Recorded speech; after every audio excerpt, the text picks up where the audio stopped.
Excited ang aktres at aktor sa performance ni Arya. Tumayo siya sa harapan nila at nagtanong, "Kinu-question mo pa ba ang kakayahan kong umarte?" Bumuntong hininga ang isang staff sa tabi nila. "I wonder how good their ability to act now after seeing the performance from the movie Queen. So, guess you can act okay." Nagkatinginan sila, tumalikod at umalis habang nagbubulungan. Sinabi sa kanila ni Caroline na hindi maaaring kumilos si Arya at wala siyang susuporta sa kanya. Iyon ang dahilan kung bakit nila pinukaw si Arya. Kung alam nila na kaya niyang kumilos tulad ng ginagawa niya, hindi sila maglalakas loob sa kanyang masamang hitsura. Sandali lang. Tinawag sila ni Arya, mabilis na sumulyap kay Caroline. "Akala ko pumayag tayo, kung pumayag kayo na may kakayahan akong kumilos, hihingi kayo ng tawad sa akin." Sa kanan, pasensya na. Alam ni Arya na malamang kasabwat nila si Caroline. Tumingin siya sa kanila at mariing sinabi, "Ang mabuhay sa industriyang ito ay hindi kasing dali ng iniisip mo. Huwag masyadong pabigla-bigla at maging sangla ng iba, sarili mong kinabukasan lang ang sisirain mo." Sapat na ang pagpapatawad sa mga salita ni Arya. Kung iba ang target nila, baka gusto ng target na maghiganti at baka hindi na sila makapagpatuloy sa entertainment industry. With proud expression, nagtaas-baba si Arya. Pagkatapos ay tumalikod na siya at umalis nang walang sinasabi pa. Akmang babalik na si Arya sa kanyang silid upang magpahinga at upang suriin ang mga eksena niya kinabukasan, ngunit tuwang-tuwang tumakbo si Luna sa kanya. "Arya, halika na dali. May naghanda ng sorpresa para sa iyo." Sorpresa! Natigilan sandali si Arya bago siya hinila ni Luna papunta sa entrance ng studio. 3 Mercedes-Benz SE ang napuno ng mga pagkain at prutas na may mga banner sa mga sasakyan, nakitang-kita na may nakasulat na, "Arya wishing you the evening a big success." Wow, napaka-generous. Tama na para sa isang handaan. Mukhang may susuporta sa kanya si Arya. Mukhang hindi maikukumpara si Caroline sa kanya, kahit may backup na gaya ni Boss Evans. Alam lang ni Caroline kung paano gumawa ng mga walang laman na pangako. Hinila ni Arya si Luna, "Anong nangyayari? Hindi ko ito binili." Nagtanong ako sa paligid, ang mga tao ay mula sa Dahua. Sagot ni Luna at palihim na kinindatan siya. Pumila ang cast at crew para sa pagkain. Nakangiting lumapit si Director Brown, "Arya, napaka-generous mo. Hindi ko inaasahan na i-treat mo ang lahat ng ganoong kasarap na tanghalian." Wala lang kinakangiting sagot ni Arya. Pumunta siya sa gilid at tinawagan si Allen para magpasalamat. Sa sandaling ito, may ilang lalaking nakamaskara ang pumasok sa studio at itinuro si Arya, habang sumisigaw sila, "Nandyan siya." Siya ang nagnakaw ng limelight kay Caroline. Ang mga itlog at napunit na kamatis ay sa palarang itinapon kay Arya. Magulo ang eksena. Sa ilalim ng proteksyon ni Luna, nakabalik si Arya sa kanyang silid sa hotel. Tahimik siyang umupo sa kama at sinimulang tanggalin ang mga natitirang itlog sa buhok niya. Sa kabilang banda, galit na ibinaba ni Luna ang paparazzi. Pagkatapos ng masusing pagtatanong, katulong ni Caroline ang gumawa nito. Higit pa rito, binili niya ang mga nangungunang paghahanap. Sa ngayon kung magsasalita tayo, ang buong internet ay puno ng kung paano siya namali at na-consign sa supporting role. "Luna, dapat handa na ba ang lahat ng video recording?" Nanlamig ang mga mata ni Arya, tahimik niyang sinabi, "Dahil naglalaro siya ng apoy, hindi na natin kailangang maging magalang sa kanya. Luna, gawin natin." Sa wakas, ang tagal kong hinintay na sabihin mo. Umupo tayo at manood ng palabas? Tuwang-tuwa na ikinaway ni Luna ang kanyang mga kamao, kinuha ang kanyang telepono para ayusin. Sa loob ng kalahating oras, nagdulot ng malaking kaguluhan ang online video ni Luna. Idinetalye ng whistleblower ang timeline ng bawat video, sa bawat post malinaw na two-timing si Daniel kay Arya. Kahit na alam ni Caroline na engaged na sila, gusto pa rin niyang maging homewrecker. Sa paghusga mula sa eksena mula sa video, malinaw na ginagawa niya ito sa kanyang sariling kalooban.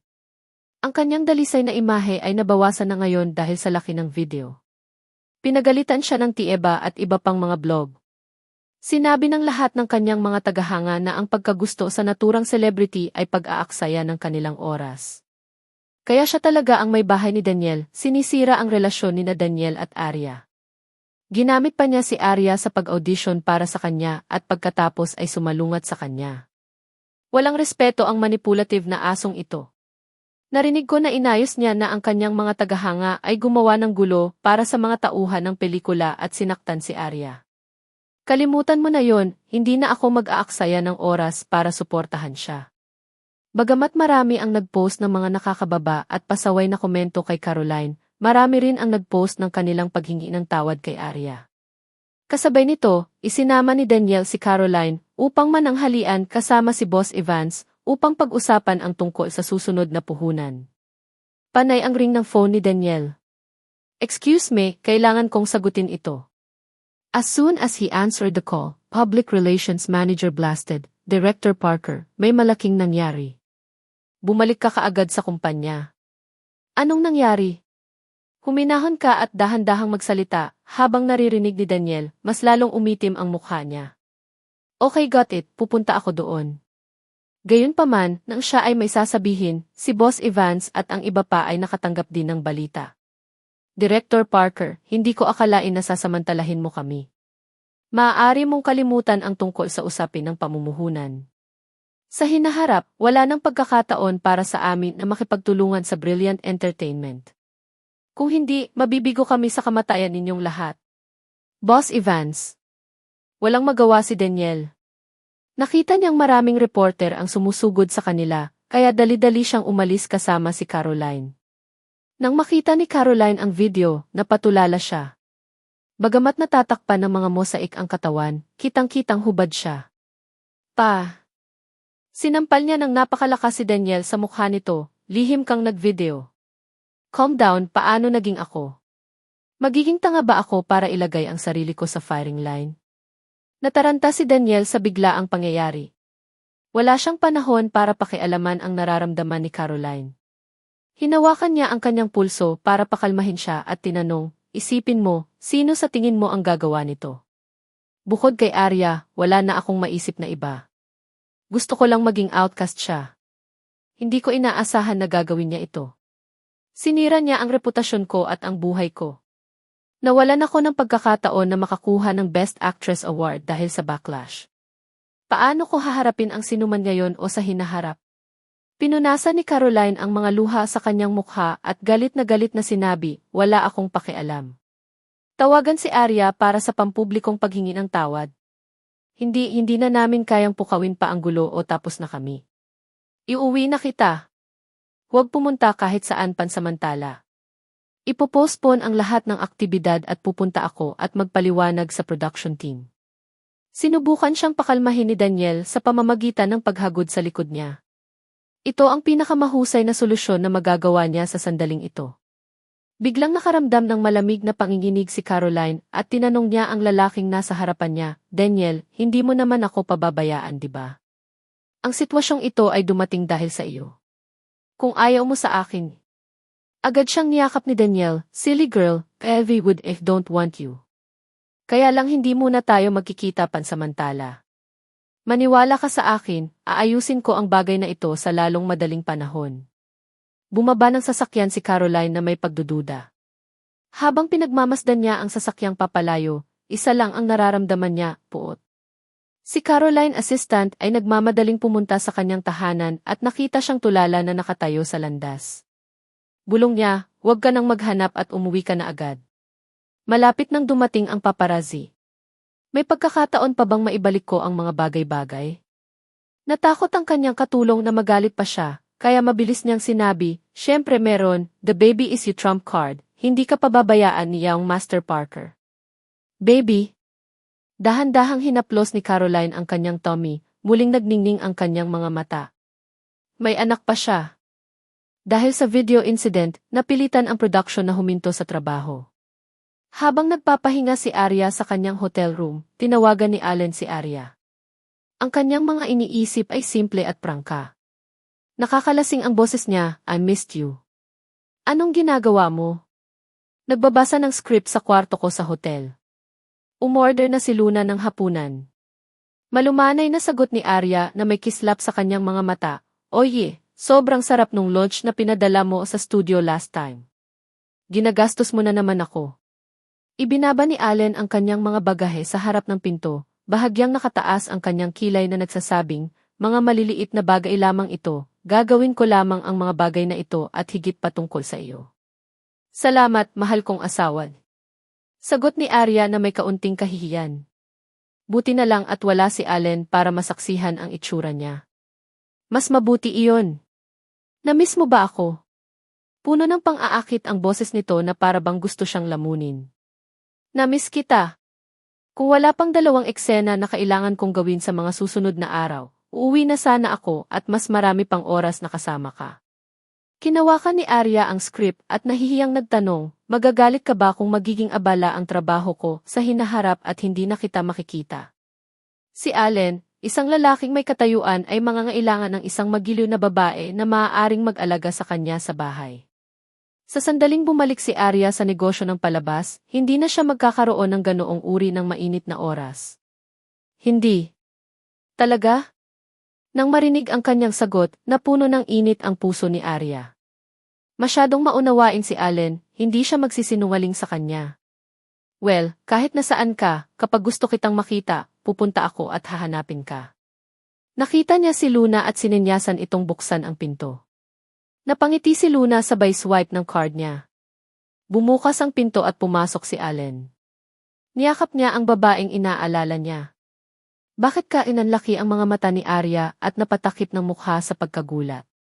Hindi mo ako makikitang ganito. Tinanggal ko lang yung makeup ko. May dark circles din ako sa ilalim ng mata ko dahil hindi ako nakatulog ng maayos kahapon. Gusto niyang makita siya ni Allen bilang perpekto at hindi gulo. Tumawa siya sa tabi ng tenga niya. Marahan niyang hinawakan ang pulso nito at marahang hinalikan ang liig nito. May side ba sa'yo na hindi ko pa nakikita? Nakatayo pa rin malapit sa pinto, namula si Luna nang marinig ang usapan nila, kaya isinara niya ang pinto. Nag-aalala si Luna na nahirapan si Arya sa pagtulog dahil natigil ang produksyon. Ngayong nandito na si Allen para makasama si Arya, hindi na niya kailangang mag-alala. Anong ginagawa mo dito? Hindi ba dapat abala ka sa kumpanya? Itinagilid ni Arya ang kanyang ulo at nagpout. Busy ako. Hinaplos ni Allen ang mukha niya. Pero mas mahalaga ka. Ipinagpaliban niya ang 2 pagpupulong at kinuha ang lahat ng kinakailangang dokumento na nangangailangan ng kanyang pirma sa kanya para lamang makasama niya si Arya ng isang gabi. Hindi mahalaga kung ano ang ginagawa nila basta magkasama sila at mahawakan at maaliw niya ito. Sobrang touched ako. Si Arya ay isang sentimental na tao. Hindi man sila matagal na magkakilala pero she could sense the sincerity in this man and she believed they would be very happy together with perfect ending. Malayo ang biyahe mo, maligo ka na, pagkatapos ay lalabas tayo para sa hapunan. Ipinatong ni Arya ang ulo sa balikat niya habang nakangiti. Iyon lang ang sasabihin mo. Kumunot ang noo ni Allen habang nagkunwaring galit. I specifically came to see you. Wala na bang ibang paraan para ilabas ang nararamdaman mo sa akin? Ngayong gabi, ako di. Bago niya matapos ang kanyang mga salita, nagulat siya sa kanya at binuhat habang nakataas ang kanyang mga paa sa hangin. Niyakap niya ng mahigpit ang liig ni Allen para hindi siya mahulog. Gusto ko ngayon. Pinutol siya ni Allen. Hindi na niya hinintay na tumugon ito, niyakap niya ito ng mahigpit at nagtungo sa banyo. Pagkatapos ay hinalikan niya ito ng mapusok. Ang biglang paglapit ay nagpainit sa katawan ni Arya. Napasandal siya sa dibdib ni Allen at pinalibutan siya nito, ngunit ang ginawa lang nila ay ang maligo ng magkasama. Nagkaroon pa rin ng kaunting katinuan sa Arya, pagkatapos ay sinabi, Allen, ako di. Nakahawak pa rin si Allen sa katawan niya. Lumapit siya sa kanyang sobrang kaakit-akit na boses, tinanong niya, ano ang pakiramdam mo? Ipinikit ni Arya ang nanginginig na mga mata sa paghihintay. Naintindihan ni Allen ang ibig niyang sabihin nang hindi niya ituloy ang kanyang pangungusap. Pagkatapos niyang hugasan ng buong ingat, binitawan niya ang kamay niya. Dahan-dahang iminulat ni Arya ang kanyang mga mata at sumandal sa kanyang dibdib. Habang nagsasaya sina Arya at Allen sa kanilang hapunan, sa isang lugar sa hotel ay nakatanggap si Luna ng tawag mula kay Daniel. Anong gusto mo? Natigilan si Luna nang sagutin niya ang tawag. Kung walang kontrata si Arya sa Brilliant Entertainment, siguradong haharangin niya ang mga tawag nito. Ikaw, Lee. Itinago ni Daniel ang kanyang galit at nagtanong, nasa production pa ba si Arya? Siyempre, very dedicated ang Arya ko sa trabaho niya, unlike some female celebrities na hindi marunong umarte at sobrang busy sa kainan at pakikisalamuha. Oh, and also only relying on their looks, actually baka hindi lang itsura. Wala akong panahon makipag-usap sa'yo. Ipasa ang telepono kay Arya. Napaawang ang labi ni Luna, natutokso siyang sabihin sa kanya ang tungkol kay Allen, ngunit ayaw pang i-broadcast ni Arya ang kanilang relasyon. She cleared her throat and perfunctorily said, pumunta si Arya para magpalit. May eksena kami sa direktor mamaya, kaya wala siyang oras na makipag-usap kay Direk Daniel ngayong gabi. Pagkasabi nun ay ibinaba na ni Luna ang tawag. Sigurado akong dahil sa skandal. Hindi kita bibigyan ng pagkakataon na sirain ang date ni Arya. Sinubukan ni Daniel na kontakin si Arya, ngunit hindi niya ito magawa. Nakaupo siya sa kanyang opisina hanggang hating gabi, hindi na makaupo. Ang balita tungkol sa kanya at Caroline video ay patuloy na umikot bilang nangungunang tatlong mga headlines sa internet. Damn it, ano ang ginagawa ng mga tao sa public relations? Sa sobrang galit niya, itinulak niya ang mga papel sa mesa niya. Ang kanyang telepono ay patuloy na nag-flash na may maraming mga mensahe. Lahat ng messages ay galing kay Caroline na hindi niya pinansin. Kinuha niya ang kanyang jacket, dumiretso siya sa nightclub. Kailangan niyang magkaroon ng time out at maibsan ang stress. Kung ikukumpara sa pagkabalisa ni Daniel, naging mapayapang gabi si Arya. Siya ay nagkaroon ng isang mapayapang gabi. Humiga siya sa sofa at bumuntong hininga, napakasarap nandito, hawak ang kamay mo at kayakap ka. Nang walang anumang pag-aalala tungkol sa pagkuha ng mga paparazzi ng mga larawan o paglikha ng anumang mga balita sa mga tabloid. Maaari nating bawiin. Lumapit sila ng palapit. Umaasa siyang naririnig ni Arya ang tibok ng puso niya para sa kanya. He seductively suggested, pag pumayag ka, isa sa publiko ko agad ang kasal natin. Hindi naging madali para sa kanya na ipaubaya ang desisyong ito kay Arya para magpasya, ngunit ginawa pa rin niya. I-spoil mo ako ng ganito. Sinabi ni Arya ng walang pag-aalinlangan, ngayon alam ko na kung ano ang ibig sabihin ng maantig at kung ano ang tunay na pag-ibig. Dati, hindi madali para sa kanya ang makaramdam ng galaw. It took quite an effort, but this man obviously spoiled her like his princess. Kung hindi kita ispoil, sino pa ang ispoil ko?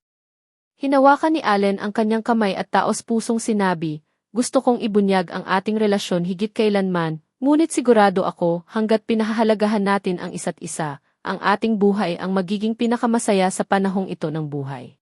Itinaas ni Arya ang kanyang ulo at tumingin sa kanya. Hindi ko ini-expect na ganito ang pakiramdam ng isang lalaki sa katayuan at posisyon mo tungkol sa isang kasal. Akala ko ikaw di. Ano ang dala mo sa akin? Pinikit ni Allen ang kanyang mga mata at muling idiniin ang kanyang mga labi sa labi ni Arya. Iyon na ako. Huwag na huwag mong pagdudahan iyon. Napapikit si Arya sa kaligayahan. Tiyak na sapat na ang nasa tabi niya. Kinaumagahan, pagkaalis ni Allen, nang makita ang sasakyan sa di kalayuan, sinabi ni Luna kay Arya ang tungkol sa tawag kahapon mula kay Daniel. Gusto mo bang ibalik ang tawag niya? Hindi. Malamig na pagtanggi ni Arya. Tiningnan niya ang script pagkatapos ay nagpatuloy, panahon na para matikman niya ang sarili niyang gamot para hindi pansinin. Nag-apply daw ng leave si Caroline. Narinig ko na inalis na siya ng directing team sa pangunguna at pinalitan siya para sa supporting role. Kailangan mo lang gawin ang lahat at ako na ang bahala sa iba. Okay, Luna, pasensya na sa abala, ang dami mong ginagawa. Anong oras tayo magsisimulang mag-film? 9:00, sabay na tayo. Pagdating ni Arya sa studio, inihanda na ng crew ang lahat. Mukhang marami pang artista sa studio ngayon. Si Arya ang gaganap sa pangalawa at pangatlong eksena na mailid na lalaki. Si Jacob ang gaganap na male lead. Isa siyang celebrity under contract sa Twin Sons. Hindi siya sumikat sa pagiging sikat, bulong ni Luna. Tama. Hindi siya binati ni Arya. Hindi niya hinahayaan na makagambala ang kanyang personal na damdamin sa kanyang trabaho. Hindi alintana kung ang katrabaho niya ay isang veterano o baguhan, ang trabaho ay trabaho. Sa kanya, pareho sila. Tiningnan ni Assistant Director ang script ngayon at naglakad patungo kay Arya. Medyo mahirap ang eksena ngayon, after the crime scene, diretso na kami sa mga alaala ng nakaraan. Sa memory scene, ang male lead at kayo ay mag-asawa pa. Kaya mo bang hawakan ang ganoong emosyon? Kahit alam ni Assistant Director ang galing ni Arya sa pag-arte, hindi niya maiwasang makaramdam ng kaba. Naman! Binasa ni Arya ang script ng maaga at naunawaan ang mga emosyon na kinakailangan para sa eksena ngayon. Tumango ang Assistant Director at lumapit kay Jacob. Matapos suriin ang lahat ng iba pang mga departamento, nagsimula silang mag-film. Nang pumasok sa eksena ang ibang artista, sumunod si Arya sa likod habang hawak ang palda niya. Hindi tulad ng nakaraang eksena, ang eksenang ito ay nangangailangan ng matinding enerhiya. Sa sandaling makita niya ang pangunahing lalaki, kailangan niyang humikbi, isang malungkot ngunit atubili na sigaw. Si Director Brown at Assistant Director ay sabik na naghihintay sa pagganap ni Arya habang nakaupo sa harap ng screen. Hindi. Mahinang sigaw ni Arya at in character, gumagabay sa ritmo ng buong kilos. Nagtiptoed siya patungo sa lalaking lead, ekspresyon na gusto niyang mapalapit sa kanya, ngunit nag-aalangan na gawin iyon. Lahat ng mga aktor at crew na nanonood ng eksenang naglalaro ay namangha sa makapigil hiningang pagganap ni Arya. Walang inaasahan na maluha-luha siya sa eksaktong sandali na umabot sa sukdulan ang kanyang emosyon. Ikaw humakbang si Jacob. Ang kanyang pag-arte ay sapat lamang. Lumuhod si Arya sa sahig at walang pigil na humagulgol. Nagtaas ng kamay ang direktor at nakatutok ang kamera sa profile ni Arya. Mula sa kanyang mga mata pababa sa kanyang baba, ang bawat ekspresyon ay ganap niyang binibigyang kahulugan.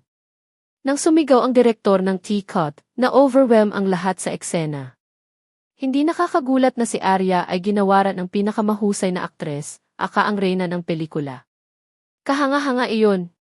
I think for her to portray the female lead is an understatement.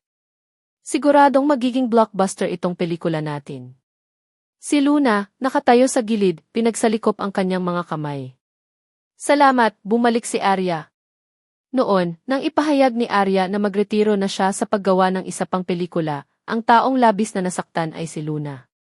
Mas alam niya kaysa sa sinuman kung gaano kalaki ang pagsisikap ni Arya para makamit ang pagganap ngayon.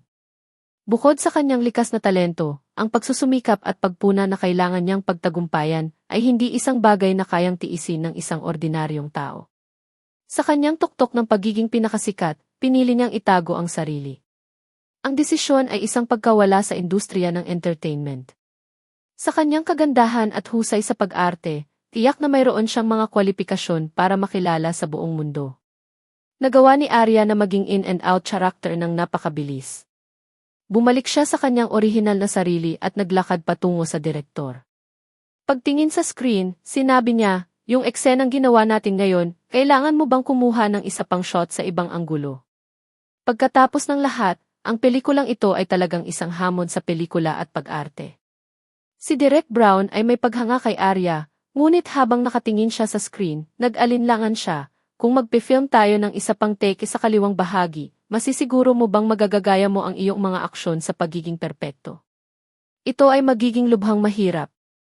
Ang pag-arte ng crime scene ay hindi mahirap ngunit ang paulit-ulit na pag-iyak sa eksena ay talagang ang pinakamalaking pagsubok para sa sinumang artista. Saglit na nag-isip si Arya bago tumango ng mariin. Gusto kong subukan, gawin natin ang isa pang take. Nagulat ang assistant director, pagkatapos ay sumigaw, lahat, gawin natin ang isa pang take, humanda. Ito ang kilos ng isang tunay na profesional na artista. She was ready to do everything in her power para ma-accommodate ang requirement ng director para sa mga eksena. Higit sa lahat, may kakayahan si Arya na gumanap ng walang kamali-mali. Ang insidente kina Daniel at Caroline ay hindi nakaapekto sa kakayahan ni Arya sa pag-arte, sa halip, ito ay nagbigay sa kanya ng lakas ng pagganya. Sa napakahusay na pagganap ni Arya, na nasaksihan ng lahat, ang dalawang magkasunod na eksena ay ginawa sa umaga. Sa kanilang break, si Luna ay sumugod kay Arya na may dalang mga prutas na inihanda niya, magkaroon ng ilang mga prutas bago ka mahawakan. Kapag nagtatrabaho si Arya, palagi siyang nawawala sa oras.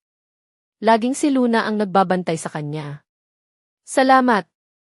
Uminom si Arya ng 2 subo ng prutas nang makita niyang galit na ibinaba ni Luna ang telepono. Nagtataka siyang nagtanong, anong meron? Si Daniel iyon. Dahil hindi kanya mahanap, mahigit 10 beses na niya akong tinawagan. Inis na umiling si Luna. Kung alam niya lang na ito ang konklusyon, hindi niya ginawa ang ginawa niya. Nang matapos siyang magsalita ay muling nagring ang phone ni Luna. Nagdilim ang mga mata ni Arya. Ibinaba niya ang prutas. Sasagot na ako. Hindi ko hahayaan na asarin kanya ng ganito palagi. Luna, nasaan si Arya? Tawagan niya ako kaagad, sigaw ni Daniel, nang marinig niyang sinagot ang tawag. Ano ang gusto mo sa akin? Mahinahong sagot ni Arya. Arya, hindi ako nakalusot sa'yo. Nasa studio ka pa ba? Ikaw at nag-aalangan si Daniel. Kailangan ko pang magtrabaho, kung wala nang iba, paalam. Hindi, makinig ka. I've done lots thinking and have thought this through. Magpapakasal tayo sa lalong madaling panahon. Hanggat ito ang gusto mong gawin, maaari kang gumawa ng maraming pelikula hanggat gusto mo. Tutulungan kita sa abot ng aking makakaya. Arya, hindi ko kayang wala ka. Ipapabook ko ang unang flight at pupunta ako sa iyo at pagkatapos ay irehistro namin kaagad ang aming kasal. Ito lang ang tanging naiisip niyang solusyon habang umiinom siya magdamag. Kung hindi dahil sa katotohanan, si Arya ay mula sa pamilyang Morrison, madali niya itong isusuko para kay Caroline. Gayunpaman, karamihan sa mga negosyo ng Morrison family ay matatagpuan sa ibang bansa. Kung siya ay magiging manugang ng pamilya Morrison, dapat siyang makatanggap ng ilang mana na magiging lubhang kapaki-pakinabang para sa kanyang kinabukasan. Hanggat hindi pa nakikita ni Arya ang mga video, naisip niyang may pagkakataon pa para maisalba ang kanilang relasyon. Hindi siya iiwan ni Arya dahil mahal na mahal niya ito. Si Caroline naman, hindi pa siya isinasaalang-alang ni Daniel. Ay rehistro ang aming kasal. Natawa si Arya, correct me if I'm wrong pero diba sabi mo na postpone ang marriage registration ng walang katiyakan. Ngayon, babalik ka sa iyong mga salita ng napakabilis? Nawala ang galit ko noon at pinabulalas iyon. Manatili ka at hintayin mo ako, pupunta ako at hahanapin kita ngayon din. Mag-isa ka bang pupunta o isasama mo si Caroline? Sobrang passionate ng performance mo sa video mo, willing ka bang iwan siya? Huminga ng malalim si Arya at mariing sinabi, Daniel, huwag mo akong tratuhin na parang tanga. Arya, huwag kang maniwala sa mga basura sa internet. Natakot ako na baka mag-overthink ka kaya para ipakita ang sinseridad ko, I've suggested we now register our marriage. Huwag kang mag-alala, tiyak na ipapaliwanag ko ito sa iyo ng maayos. Working relationship lang kami ni Caroline. Ang aming relasyon ay tiyak na hindi kung paano ito nakikita ng mundo. Ang lahat ng mga larawan at video ay peking. Since that's the case, terminate her contract. Ang tanging paraan para mapatunayan mo sa akin na inosente ka ay kapag umalis siya sa Brilliant Entertainment. Lalong lumalamig ang boses ni Arya. Arya, huwag kang magalit.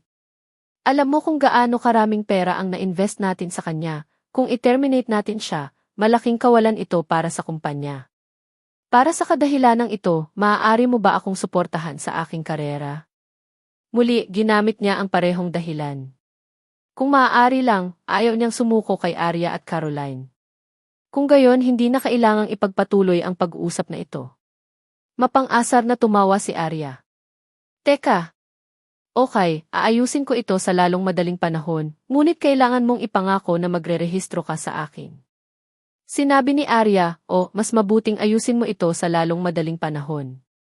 Kapag nalaman ito ni Caroline, tiyak na hindi niya bibitawan si Daniel ng ganoon kadali. Pagkatapos, hihintayin niya ang araw na magkalaban sila. Bagamat nakipag-ugnayan si Daniel kay Arya at iminungkahi na kunin nila ang kanilang pagpaparehistro ng kasal, sa lalong madaling panahon, ngunit sa malamig at malayong saloobin ni Arya, ay naging hindi komportable si Daniel. Nagmaneho si Daniel sa apartment ni Caroline, pumasok sa gusali at tumingin sa elevator nang matagal nang hindi pinindot ang buton para sa kanyang level. Hindi niya alam kung paano ipapaliwanag ito kay Caroline. Namula ang mga mata ni Caroline sa lahat ng pag-iyak. Napalingon siya nang makita si Daniel at nagtanong, anong ginagawa mo rito? Hahayaan mo ba akong ipagtanggol ang sarili ko? Masama talaga ang pakiramdam ni Daniel nang umiyak siya. Hindi niya napigilang yakapin ito. Huwag kang umiyak, ang iyong emosyon ay makakasakit sa ating anak. Caroline, pumunta ako dito ngayon para sabihin sa iyo na nakahanap na ako ng solusyon sa problemang ito. Anong solusyon? Tumingala si Caroline mula sa kanyang mga braso, kumikinang ang kanyang mga mata. Una, aalis ka muna dito at ipanganak mo ang anak natin. Matapos maayos ang usapin at makalimutan na ito ng lahat, tutulungan kitang bigyang daan muli upang maging pinakasikat at may pinakamataas na bayad na female celebrity. Nadismaya si Caroline. Na-realize niya na gustong sumuko ni Daniel sa kanya. Hinawakan niya ang braso nito at sinabing, "No, it took me so much effort to be where I am now. Hindi ako aalis. Hindi ako si Arya, hindi ako papayag sa iyo. Dala ko ang baby mo. Kung talagang malupit ang gagawin mo, sasabihin ko sa mga reporter ang lahat. Pagdating ng panahon, makikita natin kung sino ang nasa mas masamang posisyon." Sa mga tuntunin ng kalupitan, hindi magpapatalo si Caroline sa sinuman. Noong araw na nanligaw siya kay Daniel, handa na siyang sumama sa kanya nang lumubog ang barko. Caroline, hindi ko sinasadya, pero sa ngayon wala nang ibang paraan. Nakontak ko na talaga si Arya at papakasalan niya ako at iyon ang magpapatunay na lahat ng balita tungkol sa amin ay gawa-gawa lang. Ang bagay ay, mayroong isang kondisyon kung saan kailangan mong umalis sa kumpanya. Napilitan din ako sa isang sulok. Si Arya na naman. Galit na galit si Caroline, ngunit sa pag-iisip, kailangan niyang ipagpatuloy ang paghawak kay Daniel. Paano ka maniniwala sa kanya? Kahit ikasal ka, may mapapala ka pa rin ba? Hahayaan ba siya ng pamilya Morrison na magmana ng kanilang kapalaran? Nakalimutan mo na ba yung sinabi mo kanina? Ang pamilya Morrison ay walang pakialam sa kapakanan ni Arya. Magpapatahimik ka ba? Inalis niya ang kamay ni Daniel. Paano ako mananatiling kalmado kapag nagsuggest ka ng ganyan sa akin? Daniel, hindi ko kayang mawala ka.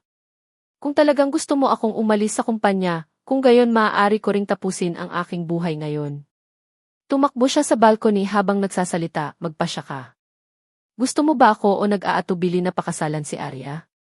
Bumalik ka dito, huwag kang gagawa ng kalokohan. Natakot si Daniel sa kanya, kaya pumayag na lang siya sa pananakot nito. I love you the most, there's no doubt I want to be with you. Talaga? Ayaw talagang tumalo ni Caroline mula sa balkonahe. Gusto lang niyang takutin si Daniel para pumayag itong makasama siya. Sa sinabi niyang iyon, umalis siya sa balkonahe at bumalik sa sala. Huwag mo akong takutin ng ganyan, I'm so busy racking my brain every day, trying to find a way to protect you and the baby. Ano man ang piliin ko, tandaan mong ginagawa ko ito para sa iyo.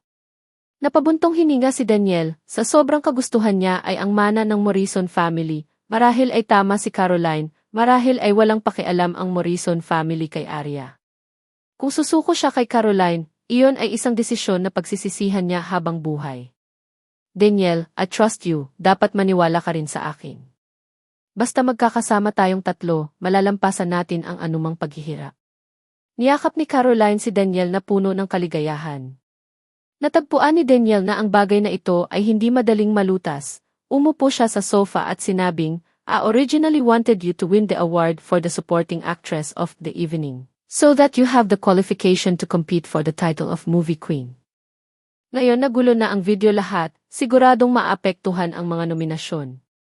Magkakaroon ako ng isang tao na makipagkita sa mga hukom upang makita kung may magagawa ba. Ipapaubaya ko sa iyo ang nominasyon para sa movie queen, pero si Arya naman, kailangan mong pumayag sa sasabihin ko. Kung hindi, sisirain niya ang Brilliant Entertainment on way or another. Pero kung babalik si Arya, sa kanyang dating reputasyon, maibabalik niya ang kanyang pinakamataas na katanyagan sa lalong madaling panahon. Si Caroline, sa kabilang banda, ay itulak pababa mula sa kanyang nangungunang posisyon sa aktres hanggang sa ibaba sa Brilliant Entertainment. Kung papayag kang bumalik sa pag-arte si Arya, siguradong maghihiganti siya sa akin. Kapag dumating ang panahon na iyon, hindi ko na mapoprotektahan ang baby natin. Ipinagpatuloy ni Caroline ang pagsasabing, maaari lamang tayong manatiling nakatago. Pagkatapos nito, pelikula, hindi mo siya mabibigyan ng pagkakataong umarte.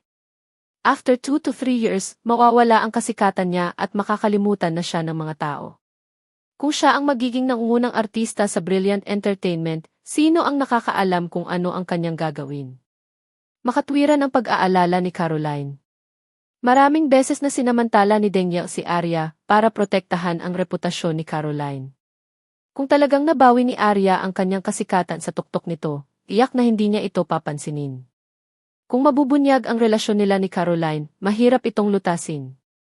Sige, papakinggan kita. I freeze si Arya. Bibigyan mo ba siya ng pagkakataong umarte sa mga palabas o patalastas? Sooner or later, mawawala na siya sa entertainment industry. Napasandal si Caroline sa dibdib ni Daniel, mapang-akit na humihikayat, sa pagpunta dito, mabubuhay tayong tatlo ng masaya. Ginagawa ko ito para sa iyo. Nanatiling tahimik si Daniel. Siya ay pagkalkula kung paano siya dapat magpatuloy ito sa kanyang ulo. Kung talagang aabandonahin niya si Arya, kailangan niyang gumawa ng true decision at putulin ito nang walang pagkakataon na muling magpakita sa showbiz. Sa sandaling ito ay gumagalaw, kailangan niyang hadlangan ang lahat ng kanyang mga pagkakataon. Napagpasyahan ni Daniel na hayaan si Arya na maging stepping stone ni Caroline.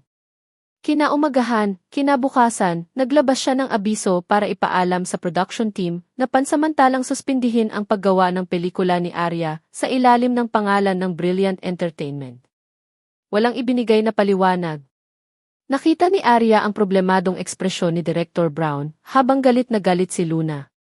Hindi ko ipagpaliban ang produksyon kaya babalik ako sa kumpanya at pag-aralan ang sitwasyon, mahinahong sabi ni Arya. Sa pag-aakalang ito ay halos mga ideya ni Caroline, naisip niya na gagawa si Daniel ng isang stunt na tulad nito. Dahil hindi niya magawang kumbinsihin itong tanggihan ang tungkulin, ginamit niya ang pangalan ng kumpanya para pigilan siya. Aayusin ko ang mga eksenang kukunan at hihintayin ko ang iyong pagbabalik. Alam ni Direk Brown na may problema si Arya.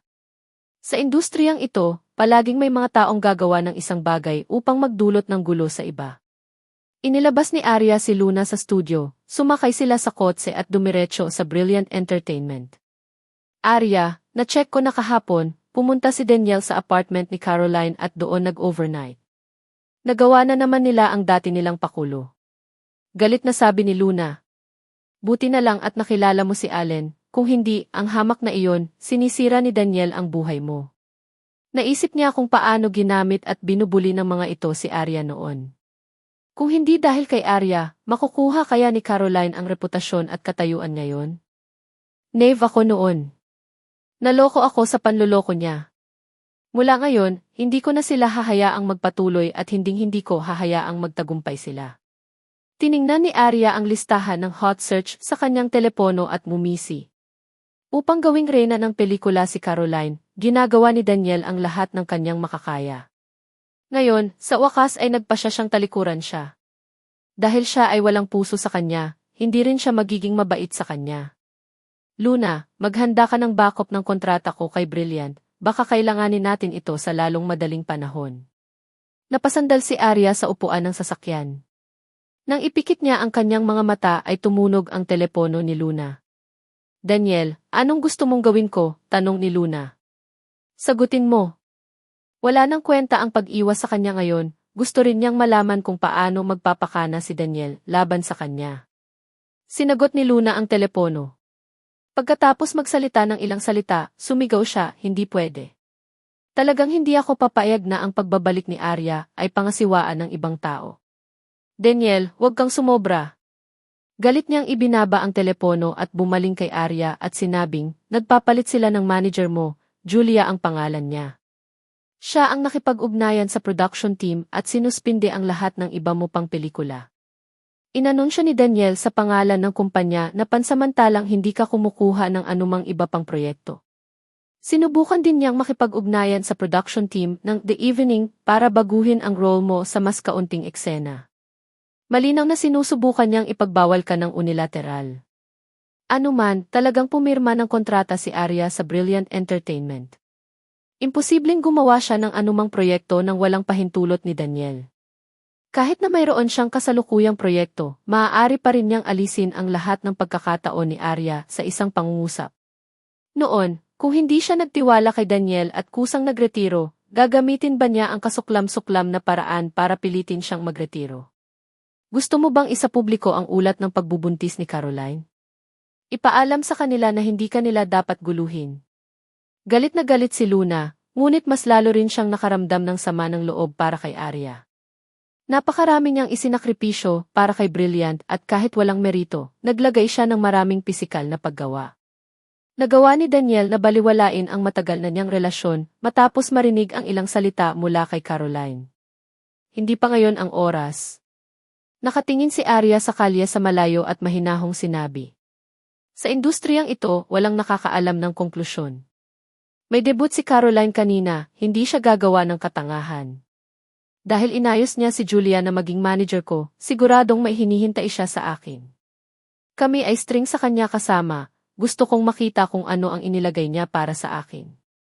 Hanggat nakapagdesisyon si Arya, walang makakapigil sa kanya. Sa kabilang panig ng lungsod, natanggap din ni Allen ang paunawa. Upang maprotektahan si Arya sa likod ng mga eksena, sa unang araw ng kanilang kasal, nagpadala siya ng mga tao upang bantayan ang mga galaw ni Arya. Bagamat sa labas ng mundo, siya ay isang babaeng celebrity, ngunit sa kanya, siya lamang ang babae sa kanyang buhay. Tumingala si Allen mula sa dokumento, ang kanyang malamig na mga mata ay kalahating nakapikit, si Daniel ay dapat na nililigawan si kamatayan. Imbestigahang mabuti itong si Julia. Huwag mong hayaan na magkaroon siya ng pagkakataon na gawin siyang lumipat. Naiintindihan, Director Jones. Bahagyang kumunot ang noo ni Allen, ngunit makalipas ang ilang segundo ay nakahinga siya ng maluwag. Paanong ang isang babaeng tinitigan niya ay mahuhulog sa kanilang mga panloloko? Nililigawan nila si kamatayan. Hindi nagtagal, iniabot ng assistant ni Allen na si Martin kay Luna ang lahat ng detalye at impormasyon ni Julia. Hindi napigilan ni Luna na mapasigaw, wow. Siya talaga ang sihi. Ese. O ng dahwa.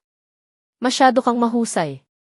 Ipinagpalagay ni Arya na tutulungan siya ni Allen at sa isang mapagmahal na ngiti, nagpadala siya ng mensahe na nagpapasalamat sa kanya. Napatingin si Luna sa gilid at paulit-ulit na umiling. Tapos na. Nahulog ka talaga ng malalim. Tingnan mo nga yung mukha mo, puno ng passion. Walang sinabi si Arya. Nakaramdam siya ng hiya at sumulyap lang kay Luna. Nang papasok na sila sa kumpanya, nakatanggap si Arya ng mensahe mula sa nakakainis na bagong manager na itinalaga sa kanya ni Daniel. Nakiusap ako kay Direk Daniel na bigyan ka ng pagkakataong gawin ang lingerie advertisement. Bilisan mo mula sa lame production team na iyon at makipagkita ka sa akin. Kalahating oras lang akong naghihintay sa'yo. Upang makarating sa kumpanya sa sentro ng lungsod mula sa studio ay tatagal ng hindi bababa sa 1 oras at kalahati. Binura ni Arya ang mensahe at dinala si Luna sa opisina ni Daniel. Arya, bakit hindi ka kumatok bago dumating? Nagbabasa ng dokumento si Daniel nang marinig niya ang mga yabag. Pumasok na sina Arya at Luna sa kanyang opisina. Kailangan ko bang kumatok sa pinto para makita ka sa ganitong oras? Daniel, wala ka bang kailangan sabihin sa akin? Si Arya ay agresibong tumayo sa harap ng kanyang mesa, na nanunuya, kung na-inlove ka kay Caroline, maaari mong sabihin sa akin ng diretsyo, I'll be more than willing to give you the blessings. But you have to sneak all those places to see her. Nakaka-excite ba? Ano bang sinasabi mo? Mabilis na tumayo si Daniel at nagtungo upang isara ang pinto. Pinagkrus ni Arya ang kanyang mga braso, pinapanatili ang isang ligtas na distansya mula kay Daniel. Puno ng disdain at disgust ang ekspresyon niya, ang buong mundo ang nakakaalam, tanging ako, ang iyong kasintahan sa pangalan, ang nakatago sa dilim. You are having affair with her, anong masasabi ko? Mahalaga ba ako sa'yo? Ayokong maging malupit pero na-corner mo ako. Ang lahat ng ito ay dahil sa pinilit mo sa akin. Ano ang ipinangako mo sa akin noon? Nangako ka na atras ka sa showbiz para sa akin, pero pumunta ka sa likod ko at sinira ang daan na binigay ko para kay Caroline. Sa wasak, sira din ang kinabukasan ko. Arya, ang taong tunay na umaarte ay ikaw. Tumanggi si Daniel na bugbugin. At least, kailangan niyang ipakita na walang mali sa ginawa niya. Nagulat si Arya, tumingin sa kanyang mukha. Paano niya hinarap ang taong ito noon? Nang makitang bigla siyang tumahimik, naisip ni Daniel na nanalo siya sa argumento. He then said proudly, originally, naakit ako sa iyo ng itsura mo. I wanted to marry you and then after a few years, hiwalayan na kita. Pero hindi mo man lang ako hinayaang hawakan ka. Ano? Nagpapanggap na inosente. Ang pag-ibig na sinasabi mo ay ang iyong mga kasinungalingan na sinusubukang linlangin ang mga babae sa iyong kama. Naawa talaga ako kay Caroline. Ang paghiwalay sa lahat ng ugnayan sa akin ngayon, nakikita kong iiwan mo rin siya sa parehong paraan sa hinaharap. Napabuntong hininga si Arya at determinasyon niyang sinabi, noon ay bulag ako, kaya simula ngayon ay tatahakin ko na ang sarili kong landas. Ayos lang, magkahiwalay na tayo. Pero tandaan mo, hindi ka makakatakas sa kontrol ko. Hanggat hindi pa natatapos ang kontrata mo, darating ang araw na itatago kita. Kahit na ang iyong kontrata mag-expire, pahihirapan kita. Sisiguraduhin kong hindi ka na magkakaroon ng pagkakataong maabot ang tuktok muli. Kung ganoon ay maghihintay ako. Kaya lang, pakiramdam ko ang hinihintay ko ay isang maluwalhating pagkamatay ni Brilliant. Lahat ng mga taon ng pag-ibig kung saan walang kabuluhan. Itrato lang ito ni Arya na parang kasama ang isang walang pusong aso. Hindi gaanong nasakit ang kanyang puso, higit pa pagkatapos na lumipas ang sakit. Alam niyang kailangan niyang maglakad ng tulala patungo sa dulo ng lagusan upang simulan ang kanyang bagong buhay. Ibinaon ni Arya ang huling sakit sa kanyang puso at mabilis na umalis. Simula ngayon, ang motibo niya ay mawala sila sa entertainment industry at magtiyaga. Paano ito? Buong oras na naghihintay si Luna sa dressing room ni Arya. Kakasimula pa lang ng digmaan. Napangiti si Arya. Sa sandaling lumabas siya ng opisina ni Daniel, nakalimutan na niya ang pagtatalo.